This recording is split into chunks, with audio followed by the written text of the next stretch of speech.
नमस्कार दोस्तों, आर के हिंदी स्टोरी में आपका स्वागत है। आइए सुनते हैं एक मार्मिक कहानी, मेरे अजनबी हमसफ़र। वो ट्रेन के रिजर्वेशन डिब्बे में बाथरूम की तरफ वाली सीट पर बैठी थी। उसके चेहरे से पता चल रहा था कि थोड़ी सी घबराहट है उसके दिल में कि कहीं टीटी ने आकर पकड़ लिया तो कुछ देर तक तो पीछे पलट पलट कर टीटी के आने का इंतज़ार करती रही। शायद सोच रही थी कि थोड़े बहुत पैसे देकर कुछ निपटारा कर लेगी। देखकर यही लग रहा था कि जनरल डिब्बे में चढ़ नहीं पाई थी तो इसमें आ गई, इसलिए इसमें आकर बैठ गई। शायद ज़्यादा लंबा सफ़र भी नहीं करना होगा। सामान के नाम पर उसकी गोद में रखा एक छोटा सा बैग दिख रहा था। मैं बहुत देर तक कोशिश करता रहा पीछे से उसे देखने की, शायद चेहरा सही से दिख पाए, लेकिन हर बार असफल ही रहा। फिर थोड़ी देर बाद वो भी खिड़की पर हाथ टिकाकर सो गई और मैं भी वापस से अपनी किताब पढ़ने में लग गया। लगभग 1 घंटे के बाद टीटी आया और उसे हिलाकर उठाया। कहाँ जाना है बेटा? अंकल, दिल्ली जाना है। टिकट है?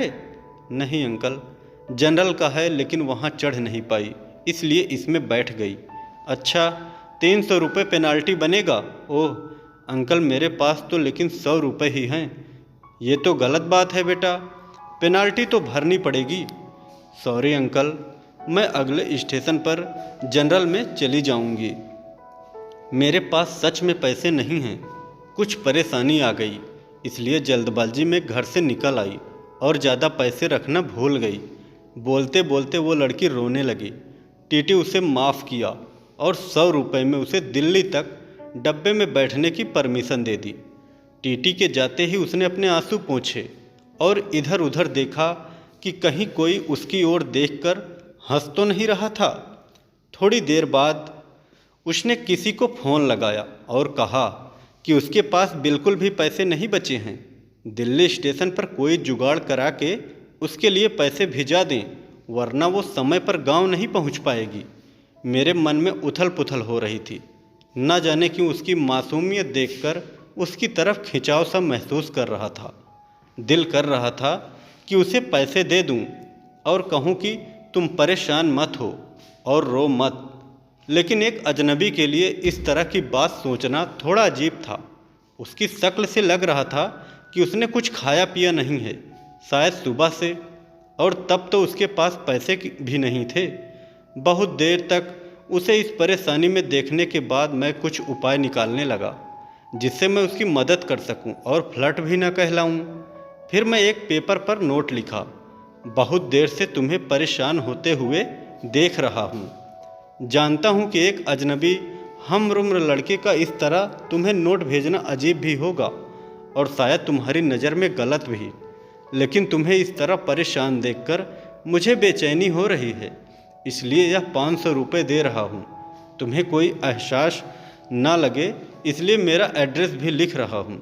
जब तुम्हें सही लगे मेरे एड्रेस पर पैसे वापस भेज सकती हो। वैसे मैं नहीं चाहूँगा कि तुम वापस करो।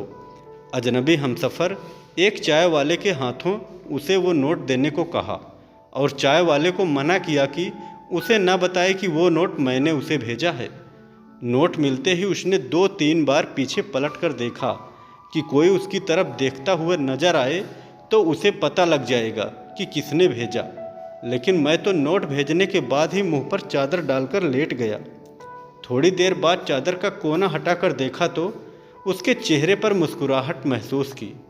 लगा जैसे कई सालों से इस एक मुस्कुराहट का इंतजार था। उसकी आंखों की चमक ने मेरा दिल उसके हाथों में जाकर थमा दिया।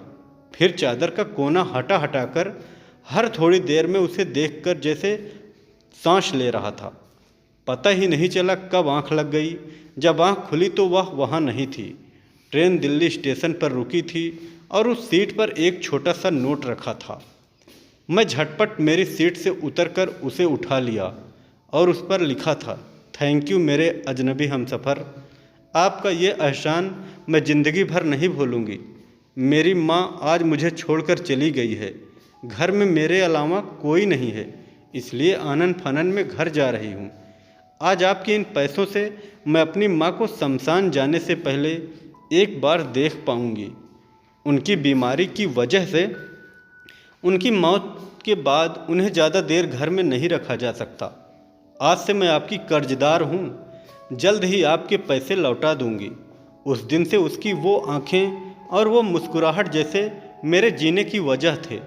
हर रोज़ पोस्टमैन से पूछता था, शायद किसी दिन उसका कोई खत आ जाए। आज 1 साल बाद एक खत मिला।